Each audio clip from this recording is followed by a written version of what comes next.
Hello and welcome to How I Write, brought to you by the Music Rabbit Hole. I'm your host, Ben, and today's special guest has a tremendous 5-track EP that just came out January 29th called For the Record and has a virtual release show on February 26th at 8 p.m. Tickets are available at snrgshop.com. Kemi Adegoroye, welcome to the show. Glad to have Thank, you here. thank you so much for having me. It's like a pleasure to finally meet you. I know it's been a long time coming. I mean, you and I have been talking over Instagram for a long time. We have a couple mutual friends in common. I know Jerome Williams. You've worked with him in some capacity as well. Uh, Love him. I've talked to him a little bit, and yeah, it's one of those things. Doing the show, the local kind of DC music scene is something that I've gotten to know pretty well at this point, and you and I have been able to talk a few times. So now we finally get to sit down. We get to chat a little bit about your process, especially with the new album or the new EP that just came out. What was that, yesterday? Yes, it feels crazy, but yeah, it's yesterday. Unbelievable. And we'll see when this particular video comes out, but January 29th was when the EP came out, depending on whenever you're watching this. But it's tremendous. I definitely want to get to it. But before we get to the new EP, let's go back a little bit. And with this show specifically, I always like to start with those early awkward songwriting years. Back in the day, the elementary school poems in the notebooks or things like that. Can Have you you been tell me spying? what'd you say? Have you been spying? Like, oh my gosh, the reference. Oh yeah, there's always a trust me, I was there too. There's always a bad poem in a notebook or two. I used to always cut out pictures of the bands or the artists I like, and you tape them to the front of the notebook and things like that. And oh, there's some bad songs in there. So can you tell me a little bit about those first few songs you ever sat down and wrote, and kind of like when that all began? Yeah, no, I'm happy to. And it's funny because that's such a crucial part of my story and my development as a songwriter. But yeah, I've been studying music from a very young age. My parents put me in piano lessons. I was in choir. I did musical theater and theater. And I found at a very young age, I just really like to make up things. Like I distinctly remember being on the playground in kindergarten and saying my friend is sad and I feel bad, but just like the most basic, not even a nursery rhyme, just like the most basic creations. And that kept going. Throughout elementary school, I was really inspired by several of my English teachers to write poetry. Like it was just something that it really resonated with me. And I loved those classes where we dived in. I loved the assignments where we got to write our own pieces. And so it's funny you mentioned notebooks because I like distinctly remember writing in those old school composition notebooks that Yep. were like standard issue for like I feel like people of a certain age range are like, I know exactly what you're Oh yeah. talking Oh yeah. and so I still have, actually grabbed some of them from my childhood home last year when I released my first original single, just to look at them. And like, these are just books of pages and pages of poems that I was writing at home in between classes, just of the most random things that like any kind of childhood, young girl will write about when there's not much else going on. And then eventually at a certain age, about maybe like 10 or 11, they transitioned into songwriting. And suddenly I was adding melodies to these poems I had been writing. And I was very prolific and was writing a lot of pieces. Like I was writing about my friends, I was trying to write about heavy topics, but also, not with a lot of experience or background to like back them up. I was singing about love, which is Of hysterical course. because Nothing I like was a 10-year-old writing about love, you know? heart like honestly just the most heartbreaking things. And I'm like 10 and still getting over crushes. Oh yeah. Oh yeah. But yeah, so it was some early stuff, and then I stopped at about like once I think I reached early high school, I stopped because I have always been like an old soul and have loved a lot of like classic music, Motown, jazz, like a lot of heavy hitters that have essentially been the foundation of a lot of American music and world music. And for me, I never wanted to be the kind of songwriter that just wrote music just to write it. I wanted to really have something to say and something that would resonate with people.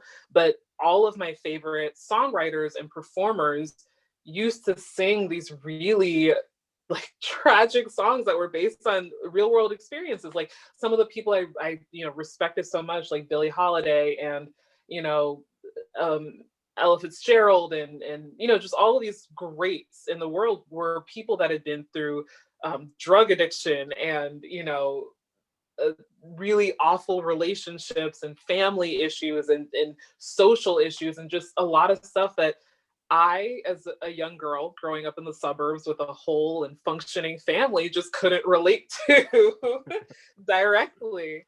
And I couldn't write about, like, I didn't have any substance abuse issues to write about. And so I thought, well, no one's going to care.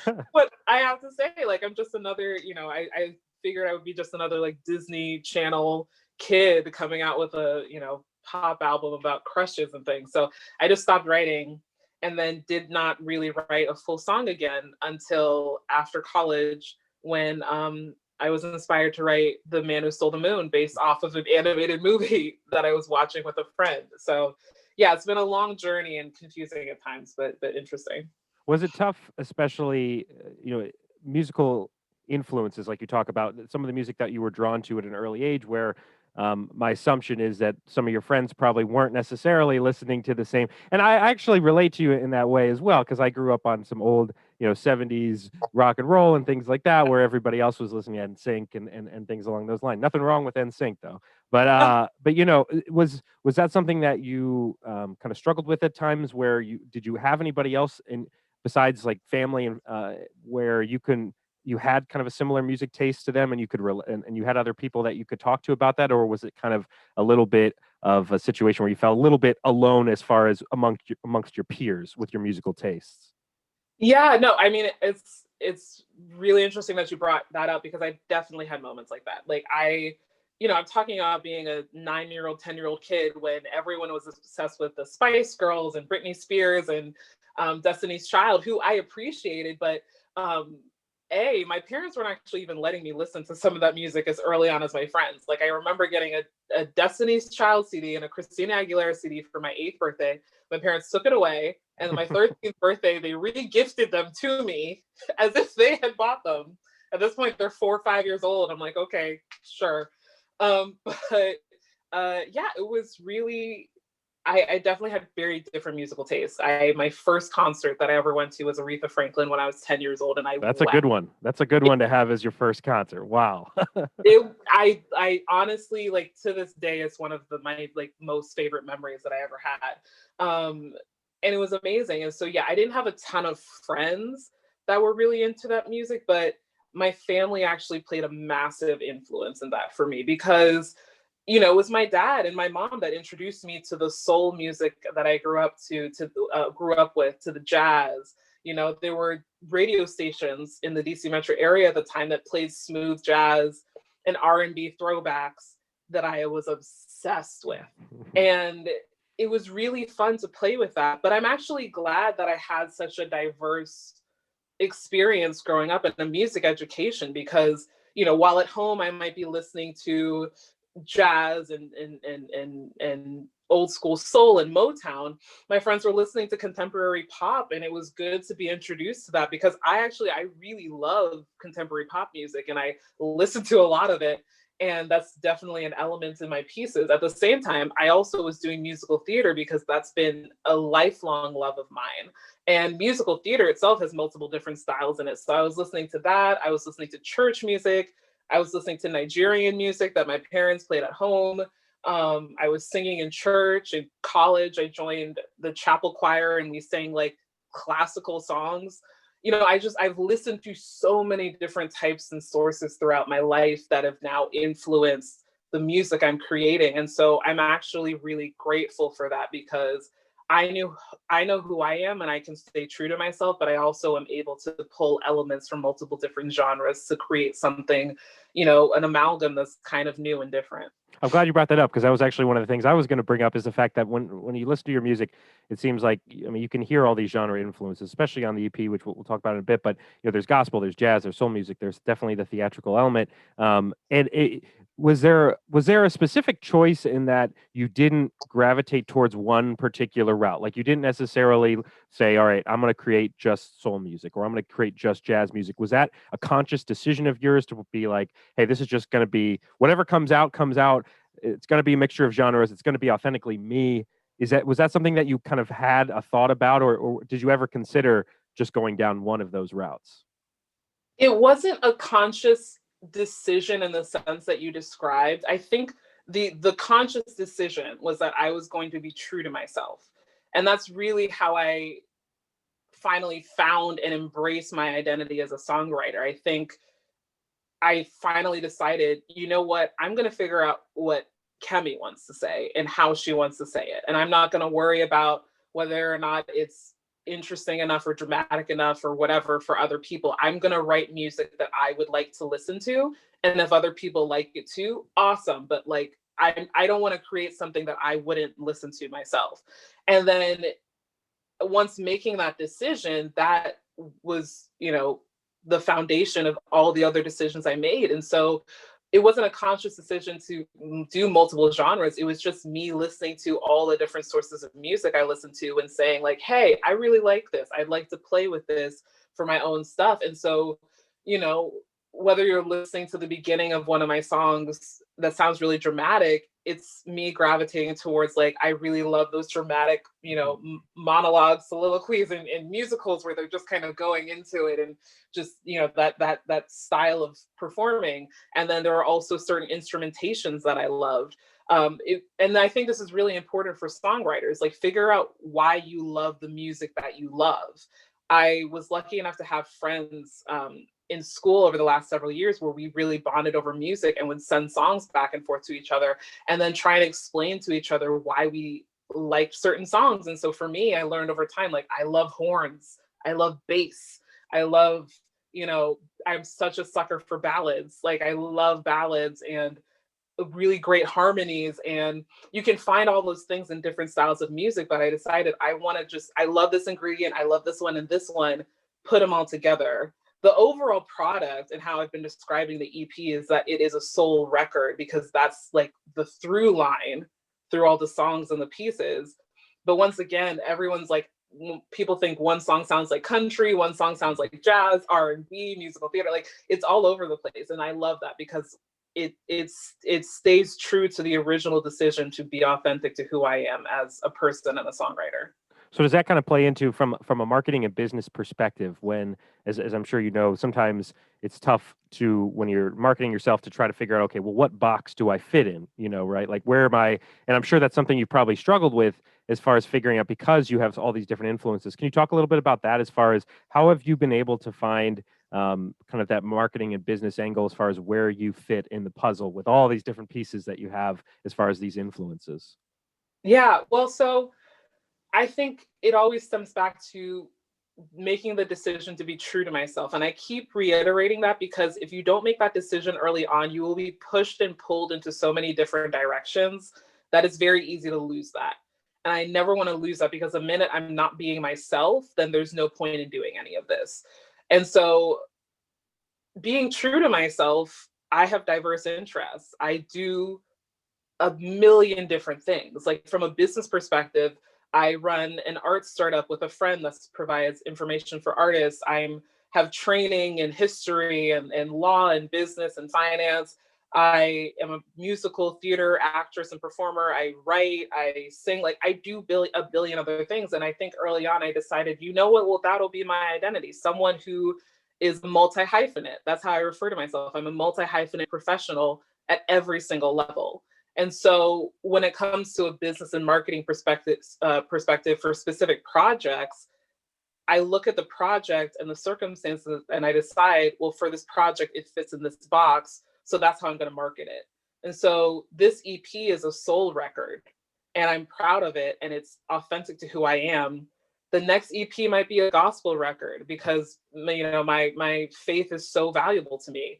I'm a member of a jazz and soul band and we're working on creating original music, but that's going to be slightly different because it's three other people involved and we all have our own like viewpoints. And so that's going to sound different than my solo work. And it goes on and on. At some point, by the grace of God, I get to be in a musical again and perform. And that'll sound different than my original music I created right now. It might change in the future. I have such a love and appreciation for professionals and artists who almost not necessarily refuse to be put in a box, but put select the boxes they want to be put in and when they want to be put in them. Right. People like Lin-Manuel Miranda, Issa Rae, like these heavy hitter creatives that seem to do everything. And that's just because they're just doing the things that they want to do. Like Lin-Manuel Miranda, the creator of Hamilton, is also writing for Star Wars and also creates for Disney and also does Golden Compass on HBO. And Issa Rae has a radio station and an HBO show. Like they do everything. So I'm just like, I want to do everything too.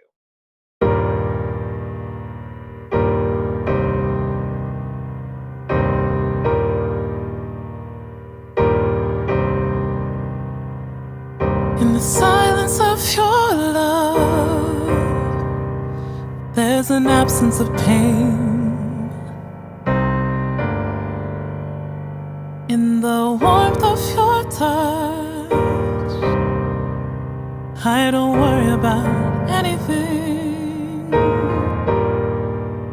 There's no need for words, no need for speech. There's just your eyes tenderly watching me. No questions or doubts, no worries or fears. I trust you will always be there for me.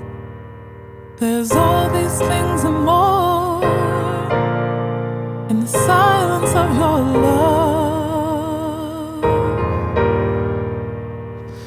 in the strength of your arms.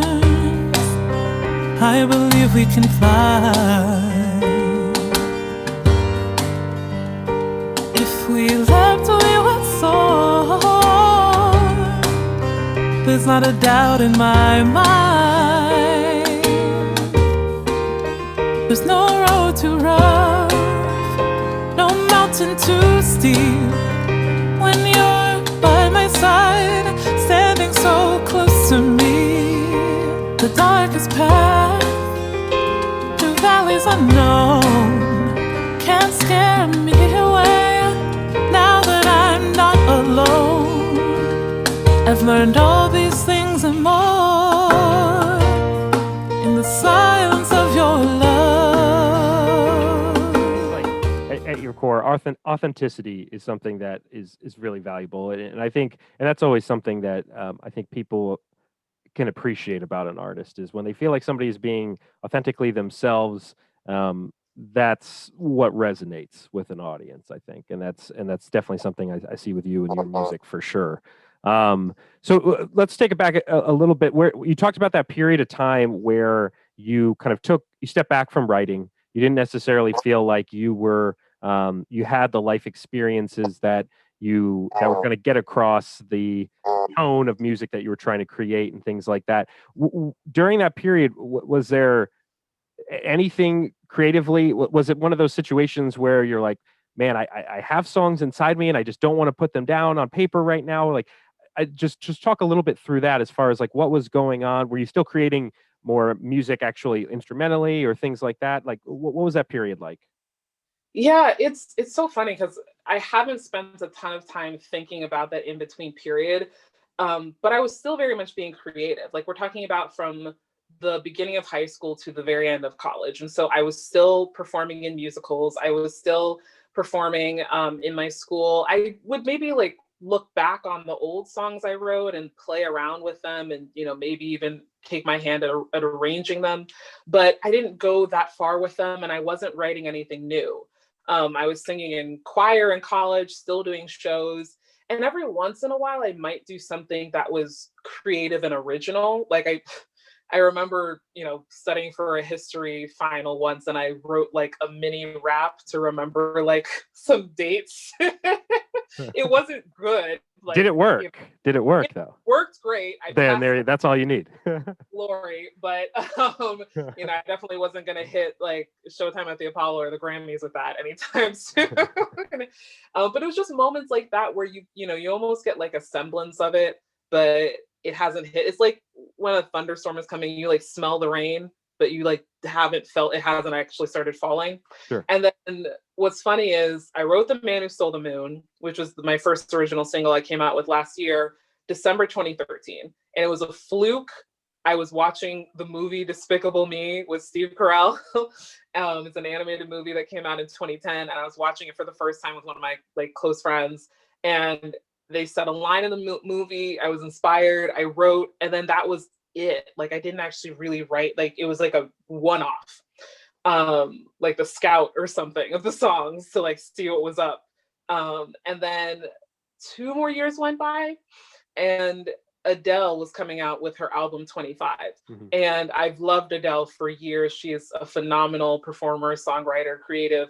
And I was reading articles and interviews she was doing, and people kept asking her, like, how does it feel to follow up the massive success, the worldwide success of 21, take off 7 years and then come out with this new album? Like, did you have any fears or anything? And she said, yeah, my first songs were terrible. Like I brought them to my team and they were like, yeah, this is not good. Yeah. She just kept working and writing, and eventually she got to something. And that's when the idea struck to me, was just like, I feel in my sense that I want to write things, but I'm not letting myself. What happens if I try? No one ever has to know. Like that was the permission I needed to give myself. Like no one needs to know if you wrote a bad song. Literally no one except Jesus needs to know that a bad song was written. You can just throw it away and put it away. And the second I said that, I will never forget it. Like a flood hit me. And I just started writing down song titles and phrases that I really liked.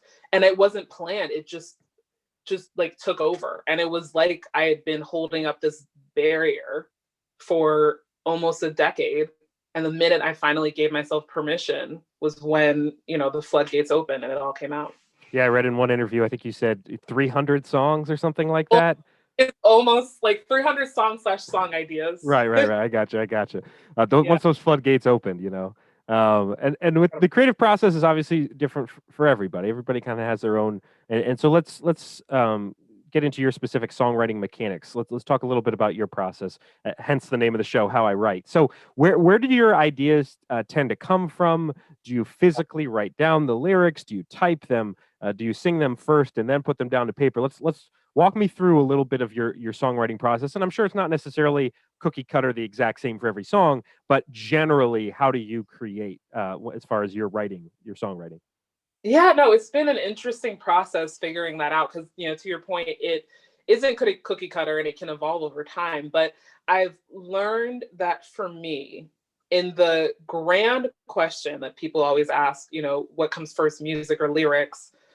I think I tend to lean towards the lyrics. The music matters a lot, and I'm very involved in it. And I have very specific ideas of how I want things to sound. But in terms of the first initial thing that captures my interest, it's often words. Like I love hearing interesting phrases or sayings. Sometimes a lyric will come to me, or a concept of something that's based in some crucial words like longing or loneliness or love or confusion, or just figuring things out, just like things like that. And I write them down.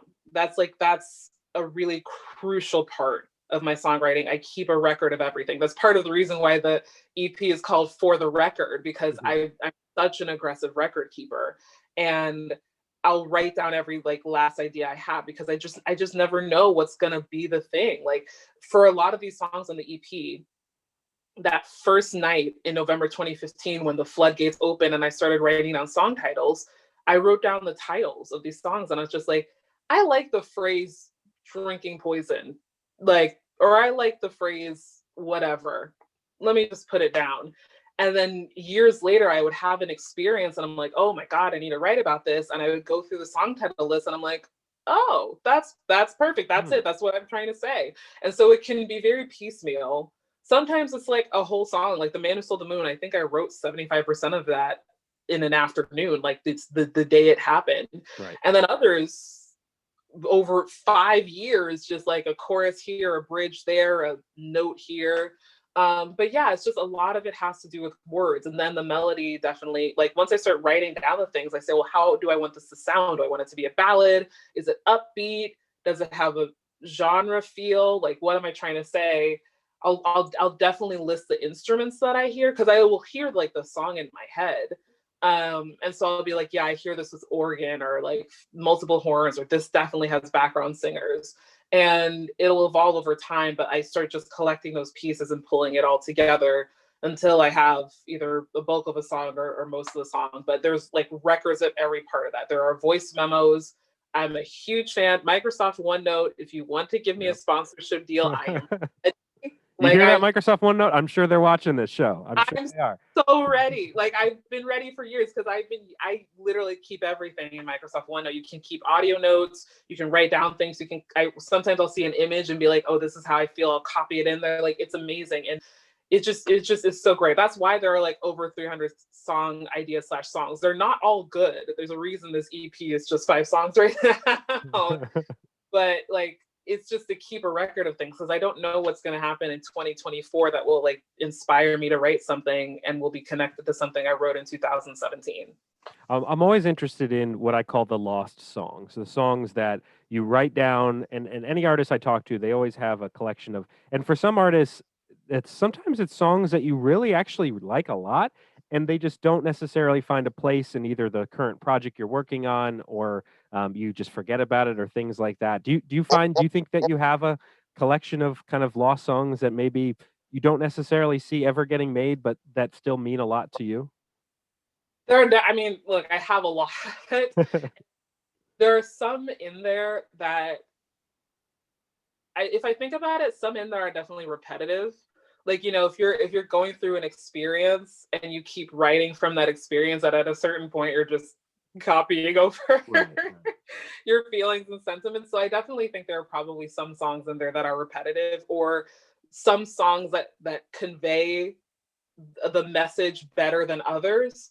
There are also definitely songs in there where I just kind of wrote like a hook that I really liked, but I'm just like, I can't right now hear it in a full song. And that's why I love the record keeping, because I'm just like, I don't know that I see this for myself right now or like anything coming up, but I don't know. Like, that's what I'm going back to look at when we, you know, look at the band and we talk to the band, my band Terra Firma, which is a separate project from my work. When we talk about writing original songs, like I kind of look back at that. I'm like, is there anything in here that would work for that group that I don't want to release under my, like, just by myself? Mm-hmm. I don't know yet. And so, yeah, there are definitely like a couple that are coming to mind. There's always some. There's always some. But then once again, it goes back to that first day when the floodgates open. No one ever has to know. There you go. There you go. And actually, it's funny that you bring up Terra Firma. That's actually one of my questions, is about some of the differences between writing songs for your solo music versus writing songs with a band. Because at least through this show, I think the couple episodes I've done have been mainly with solo artists, not folks that necessarily have worked with, you know, obviously you collaborate with producers and engineers and things like that, but an actual band, it's very different. So I guess, can you talk a little bit about some of those differences as far as when you're writing for yourself versus, hey, you know, this isn't just for me, this is a collaborative effort now with the band Terra Firma? Yeah, no, it's actually been so fascinating, because to your point, it's very different. Like, when I've been writing songs, it's literally been like, what has been my experience? What am I trying to say? Like, it's all first person. And that goes to my point about being authentic. Like, I wasn't trying to invite too many other voices in those early days because I needed to find out what my own voice is. But now, working with a band, Terra Firma, we need to find our collective voice. Like, that's the really amazing thing about bands playing together, is because you have multiple people coming together to say a certain thing in a certain way. And ideally, what appeals about that is that it rings true for everyone involved. And so there are in terms of messages, like, there are certain things I've said and experienced that like the others might not want to say or might not resonate with them, and vice versa. And then even from the sound perspective, which really is the biggest thing, because you know, you can share one person's message at a time, but like the sound has to be uniform. Like, you really have to have, like, this is the Terra Firma sound. And that's been really fun to play with. We're so in the early stages of writing together as a group, and that's the focus of like the next year, really, that we're just looking at. But what's been fun is that even as we've been playing covers in the last year that we've been together, we literally started like a year ago maybe this week. Like, it's like we literally been playing together like this as a band only for a year. And in that year, we've been playing covers, but we've been playing our own arrangements of those covers. And it's been so fun. And we've started figuring out what our style sounds like. Like, even between the Terra Firma covers and my original stuff, I can already tell a difference in what is Terra Firma sound versus what is my sound. And that's been really nice. Like, and there's just more room to explore with that. So it's really just been about figuring out everyone's influences. Like, we have a playlist about like all the songs that people really love, and that's great because then we can pull from them and also listen to and learn everybody's, you know, style. And then figuring out, well, what are the messages we want to say. And then honestly, it's just going to be playing together. Like, we have rehearsals set over the next several months where we're just going to get together, pick a groove, and just jam to it and just see what happens. Like, we'll record it in case anything like good comes out, but it'll just, and we've done that in rehearsal already. Like, that's what's so amazing about this group and our chemistry. Like, the drummer will start playing something, and then the bass player will get in on it, and then the pianist joins in, and then I just start vibing on top, either just vocalizing or literally coming up with words on the spot. It's not always good, but a lot of the time it's come out really well, and we're like, oh, this is fun. And then just we move on to the rest of rehearsal. So we're just gonna be doing that over the next several months to figure out what is our sound for the four of us and how do we want to craft it to share with an audience. It Wasn't Right was inspired by a lot of the will they or won't they relationships I've observed, whether it's been, you know, TV and film or in real life. It speaks to the confusion and the frustration of having someone in your life, dating someone or being with someone who on paper just seems so good, and it still doesn't feel right. There still feels like there's something missing. You sometimes can't even put words to what's missing, but you just know that it wasn't right. It can be frustrating to feel like it should be right and it's not, but at the end of the day, you shouldn't force things. Your intuition and your gut know so much more than you realize or than you can process, and they're there for a reason. So you mentioned you started the band, you know, around a year ago, and of course the stereotypical question being asked, okay, what was it like to start a band and then have COVID hit, of course. So I guess, you know, I just want to touch a little bit on that because I'm sure you've been asked that a couple times, but can you talk a little bit about the music creative process in the middle of a pandemic, as far as kind of how that may have affected your songwriting, how that may have affected your music creation and things like that, beyond the obvious of, hey, we couldn't all be together, but mentally or creatively, was there anything that you noticed that was a little different during this time than maybe in previous years? Yeah, no, I mean, everyone is, this is such a unique time in history because it's one of the only ones that literally every single person on this planet has been affected by it. Like, you look at the big events of our lives, you know, 9/11, various wars, certain deaths, like just massive things, even illnesses like before this, because, you know, COVID-19 is not the first illness to sweep the world. But they were all relatively localized. Like, people felt maybe indirect effects, but in terms of the direct impact, they were still relatively localized. COVID-19 has hit everyone directly, like in every facet of life. And so it's just such a fascinating thing to live through in a lot of unfortunate ways, of course. But I will say I feel very blessed that I don't feel that I've suffered as much as I could have or as much as other people have, and that I've benefited in some ways. And I'll explain. You know, January of last year, I had just made the transition from working on my like corporate career full-time to like doing that more part-time and focusing full-time on performing for the first time in my life. So I was going out on a limb saying, I'm going to like, I'd always been performing and doing small projects here and there, but I'm going to devote the bulk of my time to this and focus and really build something here.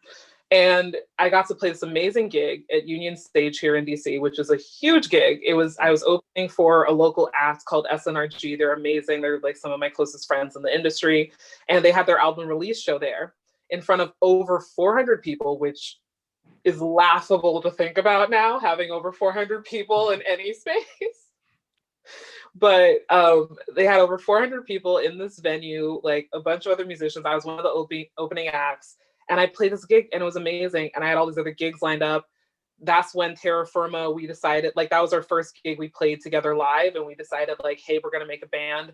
We had all these other things scheduled. It was amazing. And then the lockdowns hit. March 13th is when the day it hit, because I remember we had a radio gig here in the city where we played live for WPFW's 89.3 FM. Mhm. And DC was a ghost town. We literally, the studio sits on K Street. In my life, I had never seen K Street so empty. And from then on, it was just lockdowns constantly and social distancing. And so meant canceled rehearsal. We had big gigs that got canceled, and all sorts of things, figuring out how the heck I was going to produce my EP, because we had already started planning sessions and arranging and, planning for studio time. So it was hard, but what that led to is a chance to really focus and figure out, okay, we have limited resources, limited time, and a lot of restrictions. How are we going to make this work? And so that meant that for myself, I really had to focus on, like, what are the projects I'm going to bring forward. For the band, I think it was actually honestly really, really crucial. Unfortunately, fortunately, the band members are incredible musicians, which means that they are in high demand all over the DC metro area. And so they constantly had gigs, other rehearsals, all sorts of other things going on. I'm constantly busy as well. And so it was really hard prior to the pandemic for us to find time to get together to even talk about band stuff, not to speak of rehearsing and everything. And unfortunately, with the pandemic, a lot of our gigs and regular rehearsals and other engagements got canceled. But that meant that we were going to decide, okay, well, we have time to focus on this thing. Are we really going to focus on it? And that gave us this great incubation period where we got to experiment, talk more, get to know each other better as people, which always helps in terms of the band dynamic, and figure out what we were trying to do. Like, we could have just been gigging endlessly, but with no kind of direct plan forward about how to move as a band and build something real. It also gave us a chance to experiment in, like, a low stakes setting. Like, we got to play a couple of gigs, but it was like on the front lawn or with friends or in cool places. And it was nice. It was nice to not have the pressure of, like, okay, we booked this really big gig at the Kennedy Center. We have to be perfect, but we've only been playing like this together for 2 months. Like, that would have been a lot. And so, yeah, of course, would it have been nice to, like, have a normal year last year? For sure. I wouldn't have voted for the year 2020 that we had. Right. But it really gave us a chance to focus on what was important, to experiment, to really, like, challenge us to be inventive, especially for myself, like, figuring out, like, okay, well, what are we really going to do here about the EP? And, I did a birthday concert on Instagram live for my birthday last year. I was definitely not planning on doing that, but I'm really glad I did, because now I do Instagram live a bunch, and it actually is a really cool way to connect. It's forced so many people to learn how to do recording engineering, to figure out how to have interviews and production elements that a lot of performers are normally not involved in, but, like, should know. So it's been a great learning experience and incubation period.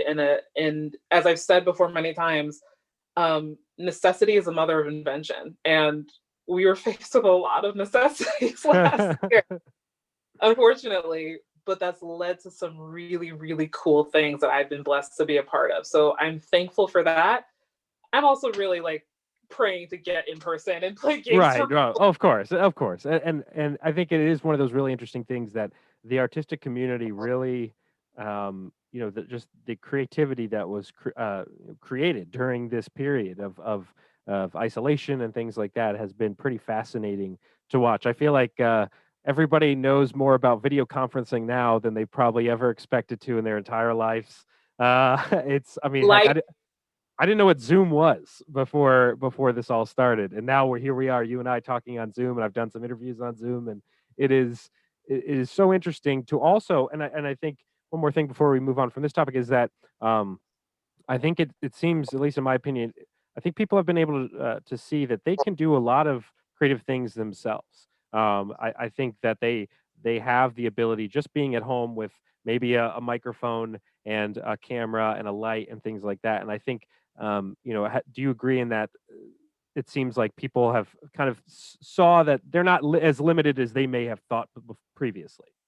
Yeah, no, that's honestly been a really passion, like something I'm really passionate about, because as an independent artist, you have to wear so many hats. Like, you're never just the one thing. You're never just talent. You're talent plus. And I just think it's so crucial to be able to know how to do things for yourself, even if it's not perfect. Just having that knowledge gives you the flexibility to say no when a situation doesn't work for you, and also creates more opportunities than you would get if you had to wait around. So the number of people that, are actors and want to be in musicals or theater or plays or productions, and have to wait for a casting director to cast you, or a director and a writer to get together to produce something. I think it's really awesome that people are trying to write things for themselves or put things online. And it's the same thing with musicians. Like, a lot of musicians are not trained in recording production or video production, but that's such a fundamental part of content creation. And honestly, it saves you money if you figure out how to, do these things yourself. That doesn't mean you have to get perfect at it. Just get proficient. And even at the point when you do get together with professionals and you can like leave it up to them and just be the talent, you are so benefited from even having that knowledge and that language. Like the ability to walk in a space and talk to a sound engineer and let them know how they need to engineer for your voice is invaluable, because a sound engineer can have all the knowledge in the world, but they don't necessarily know your voice. Like my voice is very weird. Like I have a very wide range. I sing very high, but I also have a man voice. Like I sing very low. And so it's a lot of sound engineers will just give you the automatic version that they give other people, not because they're malicious or anything, but that's just what works for other people. But I know, like, hey, you need to like boost my lows and like reduce my highs a little bit. And I know to say that because I've studied it and I've learned from other people and I've tried to develop that knowledge for myself. So it's just it can't do anything but help you in so many different ways. And last year really like reminded people of that, I think. Yeah, I think people are able to advocate for themselves more. They're more comfortable, like you said, speaking the same language when it comes to lighting, when it comes to sound recording, audio engineering, and things along those lines. So let's get into the new EP for a bit here. So obviously, this is a huge for you, and it's a culmination of work over multiple years in these 5 songs, and like we talked about earlier, there's so many different influences on this EP as far as different genres of music and things like that. Can you talk a little bit about some of the timelines of the songs on there, as far as kind of, and I know you mentioned this a little bit earlier, as far as when you were coming up with the EP, there were some songs and titles that maybe were something that you thought of previously. Can you talk a little bit more about that, as far as this specific EP and kind of where these songs started forming? Yeah, no, I'd love to. So the very first one was The Man Who Stole the Moon. And that's actually, I released it as a single last year, my first original song, like a little teaser at Kemi as a songwriter. And it's also on the EP. And I wrote that December 2013. And that was when I was inspired by the movie Despicable Me. I took a break for about 2 years, maybe like would throw down like a voice memo for a chorus here and there, but not really anything. And then November 2015 was when I wrote that full list of phrases that I just liked and thought, oh, this could be a cool title or chorus or something. And then between November, November 2015 to, let's say, like maybe summer of last year was when I like wrote those songs, other than The Man Who Stole the Moon, from beginning to end. And I think most of them started off as titles. Drinking Poison definitely started as a title. And it was based on a phrase. I think I must have been reading an article or something when someone said the phrase that holding a grudge is like drinking poison and waiting for the other person to die. And I loved that phrase because it hit me so hard. I was just like, yes, that part. Yeah, exactly. That is exactly what that is. And so I remember I opened up a new page and I wrote the title Drinking Poison, because I was like, I feel like that would be the thing that grabs your attention. And I wrote that phrase down and then I kind of just left it there.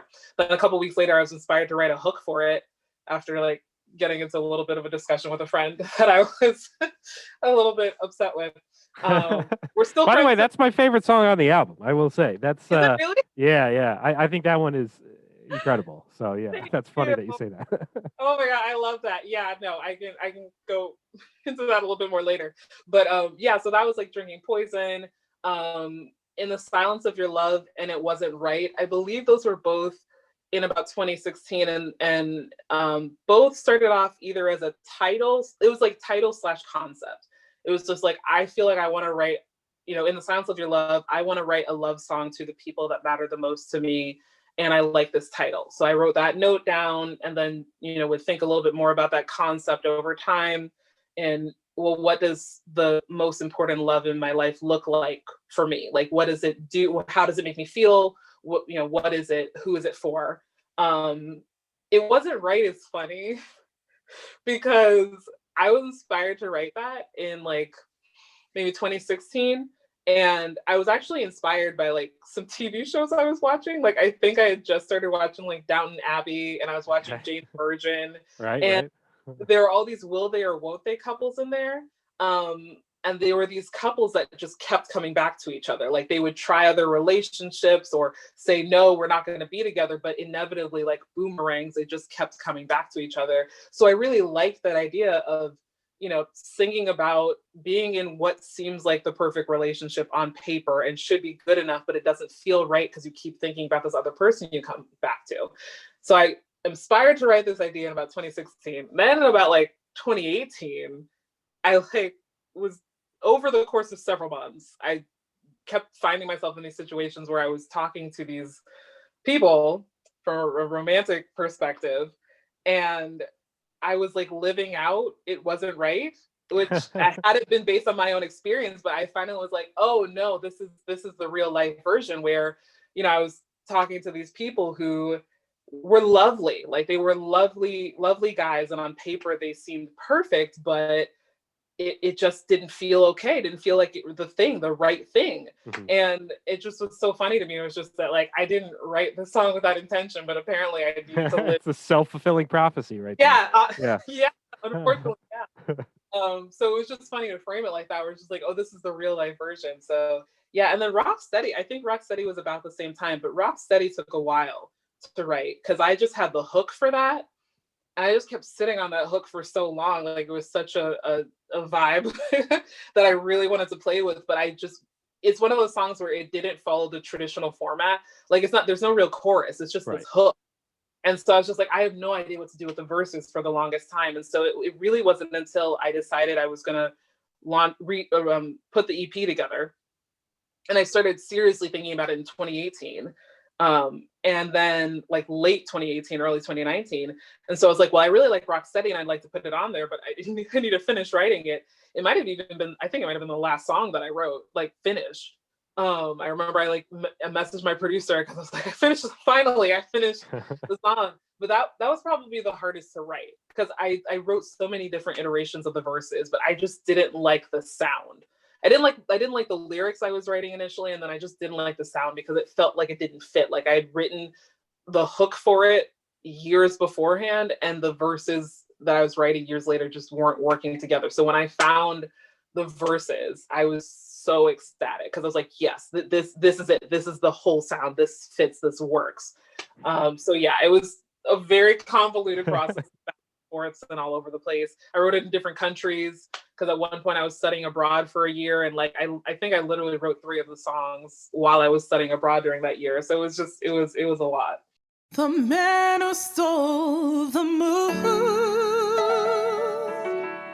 he stole the birds and the flowers, he stole my nights and my hours. When he left me so soon, the man who stole the moon, he stole music and late summer nights, he stole Valentine's Day. When he ran away, the man who stole the moon.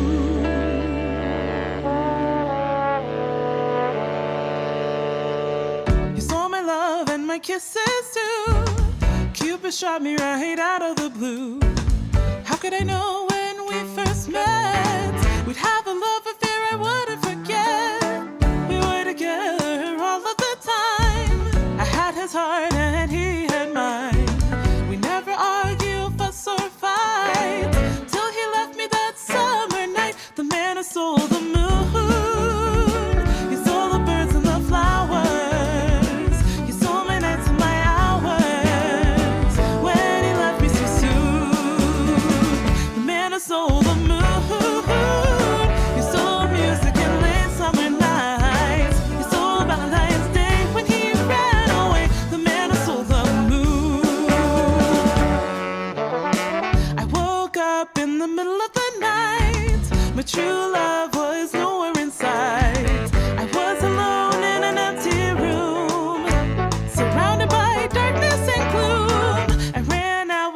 shoes and no plan to see if I could find my man. Come to find I've been too blind to see that my man had run out on me. The man who stole the moon, he stole the birds and the flowers, he stole my nights and my hours when he left me so soon.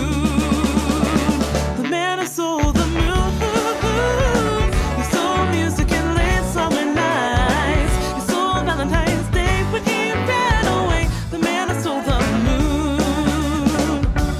So call the police, call a guard, call a priest, call the country to arms, set off all the alarms. He's 6'2" with eyes of blue and a wink and a smile splits my heart in two. He ran away on a dark cloudy day, and I can't no, I can't seem to keep the tears at bay.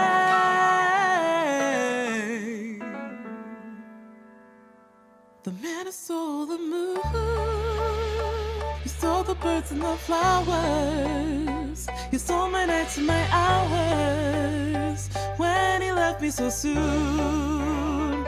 The man who stole the moon, he stole music and had late summer nights, he stole Valentine's Day when he ran away. The man who stole the moon, the man who stole the moon, he stole the birds and the flowers, he stole my nights and my hours when he left me so soon. The man who stole the moon, he stole music and had late summer nights, he stole Valentine's Day when he ran away. The man who stole the moon, the man who stole the moon, the man who stole the moon, the man who stole the moon. Za-da-da-da-da-da-da-da-da-da.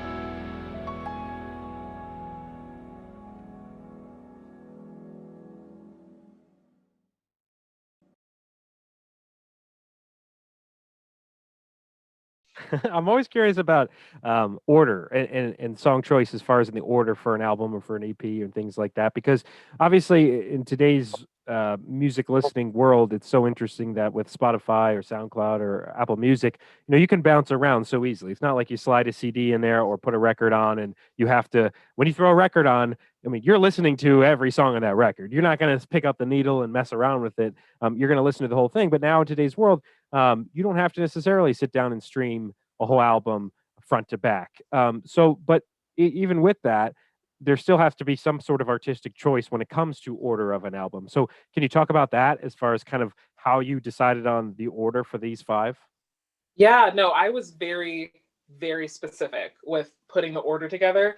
It's a science to music creation and production that I feel like a lot of people don't talk about, but like you really have to be so I think you should be very precise about how you order songs, because to your point, a lot of people don't listen to things in order, but when they do, you want it to make sense. And going back to, what are your original inspirations? What appeals to you? I've always loved albums that tell a story and have a through line. Like, there's just something about like, you just know they put that extra thought in there, and like seeing themes that call back to each other. Like I love it. I love that stuff. So I had to be intentional about that with the EP.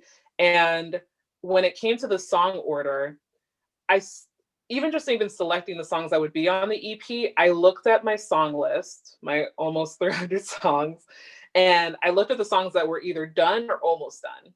And I tried to pick the ones that I was like obsessed with. Like there are so many songs of mine that I've written that I really love, but like these 5 were ones that like I dreamed about and was just anxious to produce and hear live for people.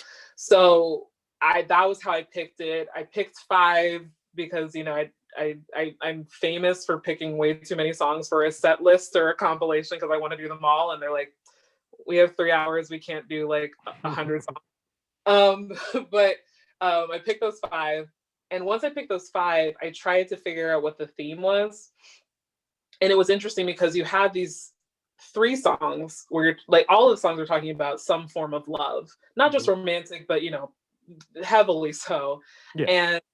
And 3 of the songs, It Wasn't Right, The Man Who Stole the Moon, Drinking Poison, are talking about love that is just not working. Like love that just doesn't fit that well for whatever reason. And then you have these 2 songs, Rock Steady and In the Silence of Your Love, that sound very different, but I feel like are companion pieces because they're talking about love that works and that's good.